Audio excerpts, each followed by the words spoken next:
Salut les amis, c'est Azel, j'espère que vous allez bien. Moi, ça va nickel. Aujourd'hui, peut-être vous l'avez lu dans le titre, je vais vous expliquer les spécialités d'un barrage. Alors, de 1, il y a certains qui sont en train de se dire « Mais Azel, mais c'est quoi un barrage en fait ?» Un barrage, c'est tout simple. Un barrage, c'est très simple. C'est juste une muraille qui tient un lac souvent artificiel, puisque c'est très dur de construire un barrage sans lac artificiel, et qui empêche le lac de se déverser dans la région.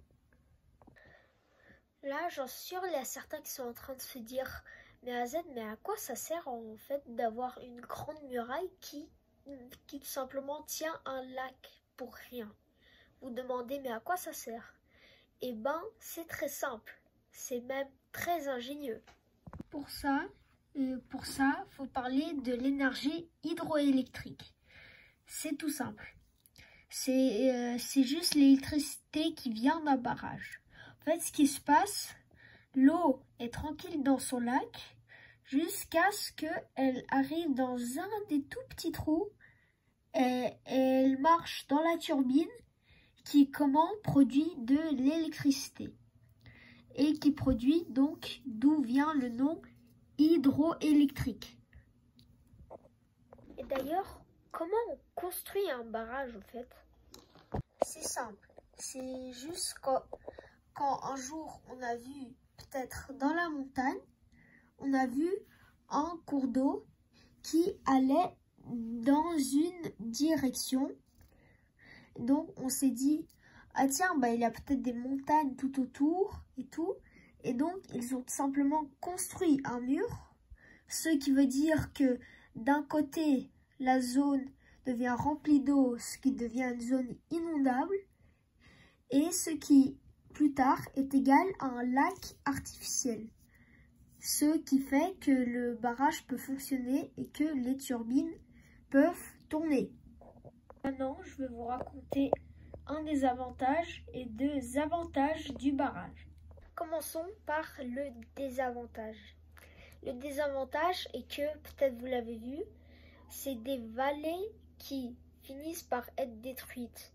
Parce que oui, peut-être il y a plein d'espèces animales vivantes là-bas, même parfois des gens qui y vivent, et que malgré ça, il y a des gens qui peuvent se dire « Tiens, on va inonder toute cette zone ». Et ce qui fait la zone inondable, qui fait un lac artificiel qui parfois détruit des vallées. Là, maintenant, je vais vous présenter les deux avantages. Maintenant, le premier avantage, c'est que peut-être encore vous l'avez vu, c'est une énergie durable.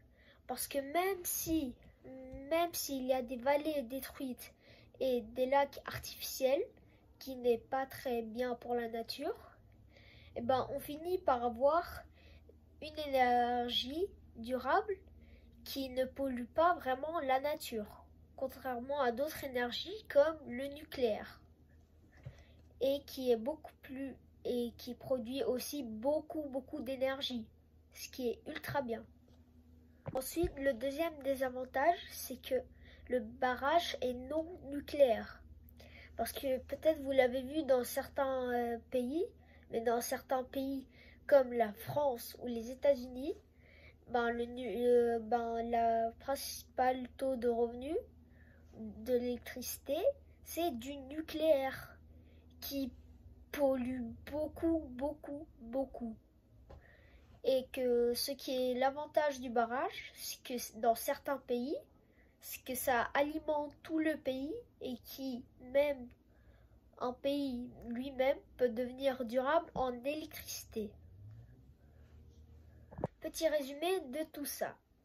Alors, un barrage, c'est une muraille qui contient un lac artificiel et qui fait de l'électricité durable puisqu'il ne pollue pas vraiment la nature.